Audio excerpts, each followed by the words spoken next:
Аналық әдетте секреция шығарады. Бұл өз кезегінде тозаң дәндерінің ісінуіне және өсуіне алып келеді. Және соның нәтижесінде тозаң түтікшесі қалыптасады. Тозаң түтікшесі ұрық қапшығына қарай бағытталып өседі. Екі спермия тозаң түтікшесі арқылы ұрық қапшығына жылжиды. Олар ұрық қапшығына енгеннен кейін бір спермия орталық жасушамен триплоидты эндосперм түзеді. Эндосперм қоректендіруші ұлпа. Екінші спермия жұмыртқа жасушасымен қосылып, зиготаны түзеді. Осылайша ұрық зиготада өсіп жетіледі. Ұрықтанудан кейін тұқым бүршіктен тұқым дамиды. Триплоидты ядро эндосперм түзе отырып, митоздық жолмен бөлінеді. Эндосперм өсімдіктердің ең негізгі қоректік заты болып табылады.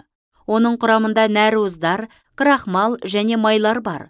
Дамып жатқан ұрық және эндосперм қалпына келіп, ядролық ұлпаны пайдаланады және тұқым бүршіктің интегументерінен тұқым қабықшасына дамиды. Осылайша, жабық тұқымдылардың тұқымы диплоидты тұқым қабықшасынан, триплоидты эндоспермнен және диплоидты ұрықтан тұрады. Ұрық алғашқы тамыр, алғашқы өскіннен және алғашқы тұқым жарнағынан тұрады. Тұқым бүршіктің тұқымға айналуы кезінде аталықтар құрғап, гүл тәжінің күлтелері түседі. Жатын қабырғаларынан жеміс серігі дамиды. Жеміс серігі мен тұқым бірігіп, жемісті береді.